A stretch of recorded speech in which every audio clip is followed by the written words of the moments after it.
Good morning, students. It is the 24th of October, and we'll be doing worksheet 48 of social science. This is the third worksheet of the chapter Outcomes of Democracy. This chapter, this part of this chapter is dealing with conflicts. Conflict का मतलब क्या है?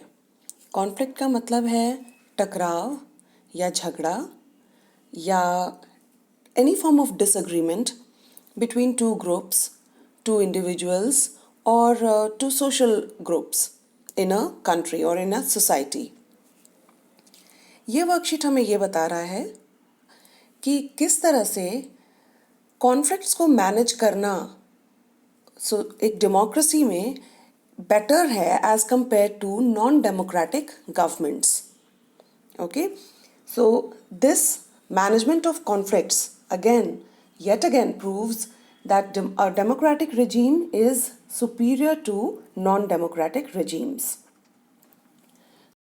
तो किसी भी society में conflicts होते हैं, not just in India but in all societies, because all societies are heterogeneous. Now, so let's start understanding the worksheet.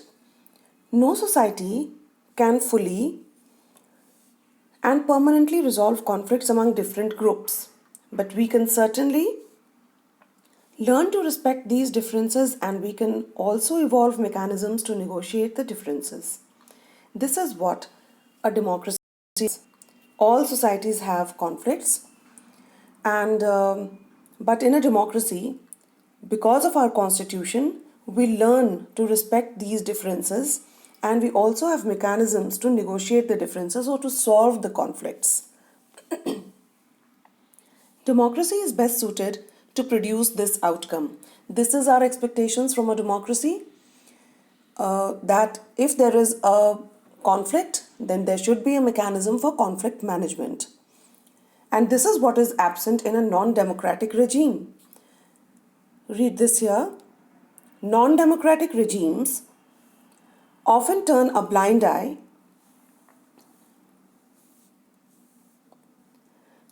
to or suppress the internal social differences. Ability to handle social differences, divisions, and conflicts is thus a definite plus point of democratic regimes. A democracy must fulfill two conditions in order to achieve this outcome. So first, let me explain to you how a non-democratic regime is so different in dealing with conflicts. It says that it turns a blind eye. Turning a blind eye means, it would mean that you're simply ignoring the problems that exist in the society, the problems of non-accommodation that is existing in the society, that if in case the majority is trying to dominate the minority, and the ruling party or the government is not paying any heed to it, they're okay with it. That's not done in a democratic society. They either try to ignore it or they try to suppress the internal social differences. They try to suppress it. They try to suppress the minority. They will not listen to the weaker sections of the society. So this is what happens in a non-democratic regime, and this is not right. According to our constitution, all communities, majority or minority, have equal rights in all terms. So this ability to handle the social differences, divisions, and conflicts is thus a definite plus point of democratic regimes. Democratic regimes have the mechanism, the norms, and the procedures of solving any form of social differences or conflicts or any form of division. So let's see how a democracy fulfills these conditions. The first is, it is necessary to understand that democracy is not simply ruled by majority opinion. Of course, a democratic government is set up because of majority votes, but that does not mean that the opinion of the majority community should be allowed to rule the country. This is what this paragraph means. The majority always needs to work with the minority, and so that the governments function to represent the general view. Majority and minority opinions are not permanent. No opinion is permanent. Okay, what the majority or the minority feel today may change tomorrow. But, and that is the reason why we have the constitution that works equally for all the sections of the society. Coming to the second point, it is also necessary that rule by majority does not become rule by majority community in terms of religion or race or linguistic groups. So, it's a very important statement that the rule by majority should not imply the rule by majority community. It is the majority is only a number. It should not imply that the majority community is ruling because a certain party is ruling in a democratic nation.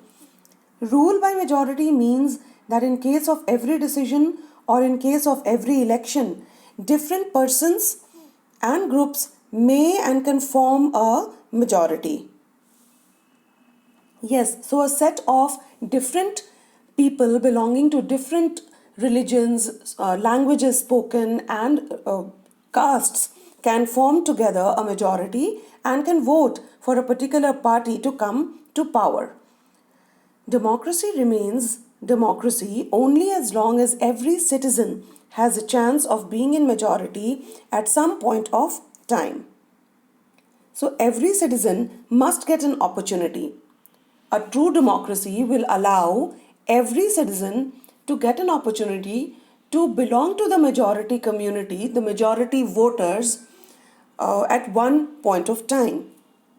It should not mean that there are certain people who will always belong to the minority community who have not voted for any party that has been in power.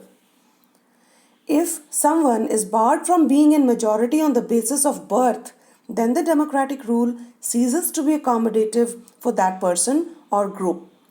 See, this line simply means that if a person is not being allowed to be a part of the majority only because he or she belongs to, only because he or she has been born to a particular community, then that means that the democracy, that the democratic rule will not be democratic for that person, because that person will always have to compromise, will always have to accommodate with the majority rule.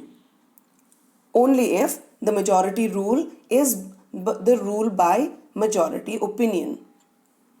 That's it about this worksheet. So what we've done in this worksheet is the resolution of conflicts in a democracy. Because we have set procedures, the resolution of conflicts in a democracy is easier, because a democracy does not allow the rule by majority to become rule by majority community. That's it.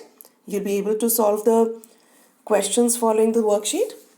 Please take care of yourself, maintain social distancing, and wear a mask whenever you go out of your place. Thank you.